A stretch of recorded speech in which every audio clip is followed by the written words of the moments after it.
Acompáñenos como siempre con sus preguntas y comentarios en nuestras redes sociales, @encontexto_piso_i, @carlospenalosa, tanto en Twitter como en Instagram. Siempre su opinión es bienvenida, con respeto, por supuesto, para nuestros invitados. Su opinión de los distintos temas que acá abordamos, lo que piensa el ciudadano, por supuesto, para nosotros es fundamental. Y el WhatsApp 0412-700-7606. Desde ya, abierto para que ustedes interactúen, nos acompañen en esta conversación con Eduardo Fernández. Un gusto siempre tenerlo por acá en estudio, doctor. Muy agradecido por la invitación. Muchas gracias. En un contexto distinto, donde tradicionalmente vendríamos a hablar de la política actual, pero los escenarios son cambiantes en nuestro país, y hoy el tema de la corrupción sin duda es una de las principales cosas que tanto preocupa al ciudadano. Hemos visto que este tema a lo largo de la semana está en el debate del ciudadano. Por supuesto, desde el punto de vista político también existe un debate, y quisiéramos con Eduardo Fernández, que nos puede dar dos visiones, porque aquí se nos ha vendido a través de algunos medios y se ha tratado de implantar una matriz de opinión de diferenciar dos países. Un país que existía hasta 1999, los llamados 40 años de la democracia o los 40 años de Adey Copey, como se le quiera llamar, y lo que se conoce de 1999 en adelante como la Revolución Bolivariana.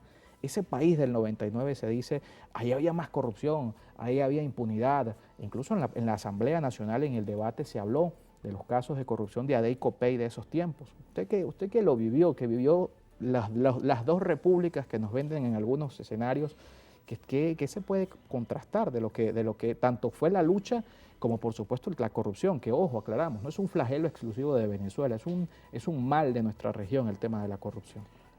Es un mal de la humanidad, hemos tenido, pero me da la impresión de que ni en Venezuela ni en ninguna otra parte había habido un escándalo tan grande como este, ¿no? 3.000 millones de dólares. Y un vocero muy importante del gobierno dijo que no, que era mucho más que eso. Era más, que por un lado eran 8, que por otro lado eran 4.000, claro, 23.000 millones de dólares. Terminaban siendo 23.000 millones de dólares. Pero es que eso produce una indignación inmensa, porque el gobierno, el presidente de la República le dice a los maestros, no hay dinero para mejorar los salarios de las maestras y de los maestros. No hay dinero para mejorar los salarios de los trabajadores de la salud. Pero hay 3.000 millones de dólares para la corrupción, o 9.000, o 20.000. Son cifras difíciles de asimilar. Claro. Hay que ver lo que significa eso. Es lo que significa en la práctica 3.000 millones de dólares. Los hospitales en Venezuela están pobremente equipados. Con 3.000 millones de dólares, todos los hospitales en Venezuela estarían en perfectas condiciones. En estos días los productores del campo están muy afligidos porque no hay vialidad rural, porque no hay diésel para... Viene la cosecha y no hay diésel. Viene la cosecha, no hay semillas. No hay semilla.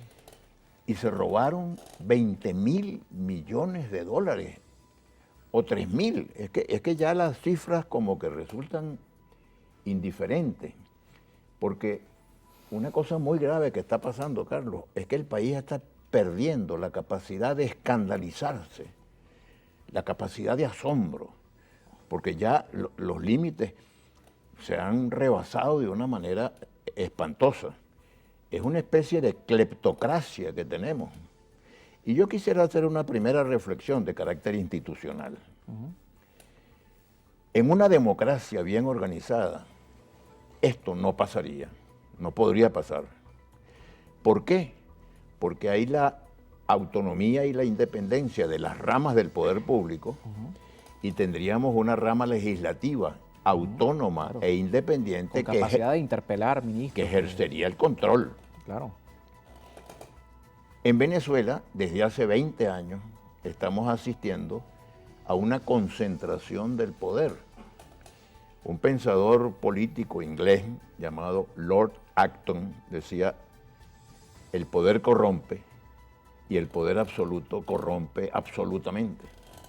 Y nosotros tenemos 20 años de poder absoluto, porque aquí desapareció la independencia y la autonomía de las ramas. El poder judicial desgraciadamente está subordinado al Ejecutivo.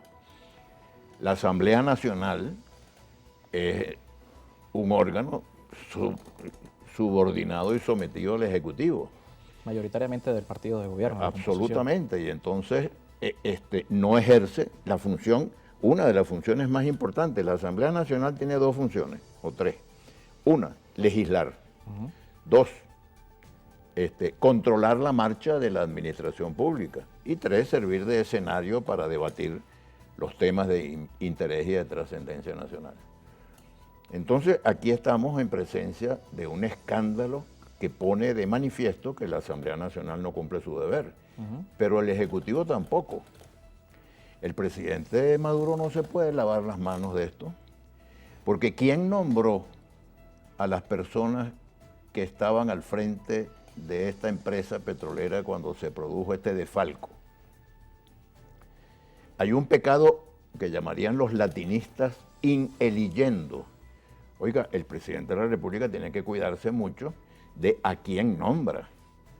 Hace mucho tiempo que Petróleos de Venezuela ha sido sistemáticamente destruida porque se ha colocado al frente de Petróleos de Venezuela a gente incompetente que no estaban preparados para esto y que en cambio estaban muy preparados para asaltar a Petróleos de Venezuela y para robarse estas cantidades inconmensurables. Sí, no es la primera denuncia de corrupción en PDVSA, recordemos el caso Desde Rafael hace Ramírez. mucho tiempo. Es que lo que dice el gobierno, el propio gobierno dice que Rafael Ramírez se habría llevado no sé cuántos miles de millones de dólares. Lo denunció esta misma directiva, Y ahora, por cierto. y ahora Rafael Ramírez está denunciando que lo que él se llevó, bueno, él no admite que se llevó, pero en todo caso que lo que él se llevó fue peanuts, o sea, manices, comparado con lo que se están llevando ahora. Señor, ¿a dónde vamos a llegar? Estamos asistiendo al colapso moral de la República. Entonces, haciendo un balance de lo que han sido estos 20 años, yo diría lo siguiente: esta gente insurgió contra cosas que estaban pasando en Venezuela. Había corrupción. Ahora, esta corrupción era ridícula comparada con esta, y además en aquella época la Asamblea cumplía, la Corte cumplía, y un presidente de la República fue obligado a dejar el cargo por una cifra absolutamente ridícula comparado con esta cifra. Además, un uso de la partida secreta para ayudar a un proceso de democratización en Nicaragua. Hay quienes dicen que eso es un pase de factura, más que una Claro lucha que contra sí, la corrupción. claro que sí fue un pase de factura, pero funcionaba la Corte. La autonomía del la autonomía del Poder Judicial. El Poder Judicial dijo, hay motivos para enjuiciar al presidente. Funcionaba el Congreso, porque el Congreso dijo, removemos al presidente si la Corte... Funcionaban en la democracia, en la era de la República Civil, que yo prefiero llamarla así. Pero es muy triste que en un país le digan a una persona, mire señor, usted es responsable de esto que está pasando. Y diga, no, pero tú también robaste. O no, que tú también en tu época robaste. O no, que tú también, tú que eres oposición, no tienes derecho a hablar de esto porque tú te robaste en monómeros no sé cuántas cosas. Entonces esto es un festival de ampones, un festival de latrocinio. Yo quisiera en este programa contigo, Carlos, que es de un prestigio creciente este programa, cada día hay más atención a lo que se conversa aquí, decir que tenemos necesidad de un rearme moral de la República, que deberíamos hacer un gran pacto nacional para tratar de acabar con este desastre. Claro, pero nos toca hacer una pausa y de regreso lo hablamos. ¿Cómo hacer este pacto y quiénes incorporar en este pacto? Porque el ciudadano lo que está viendo es que de lado y lado hay corrupción. El ciudadano hoy, si quisiera recurrir a un cambio de gobierno y voltear hacia la acera del G4 o G3, como se quiera llamar ahora este sector de la oposición, hay denuncias de corrupción de sus propios integrantes. No lo dice Carlos Peñalosa, lo dice Leopoldo López, lo dice Julio Borges, lo dice Tomás Guanipa. Hay irregularidades en ese manejo. ¿Dónde queda el ciudadano en todo esto? Porque ¿cómo hacemos un pacto de la sociedad si la sociedad no ve ningún político que no sea corrupto? Vamos a hacer una pausa y de regreso seguimos conversando con Eduardo Fernández. Recuerden nuestras redes sociales, también leemos sus comentarios al regreso de la pausa. Saludos a Norma Delgado, que nos está viendo desde San Felipe, Yaracuy. @en contexto piso y @Carlos Peñalosa y 0412-700-7606.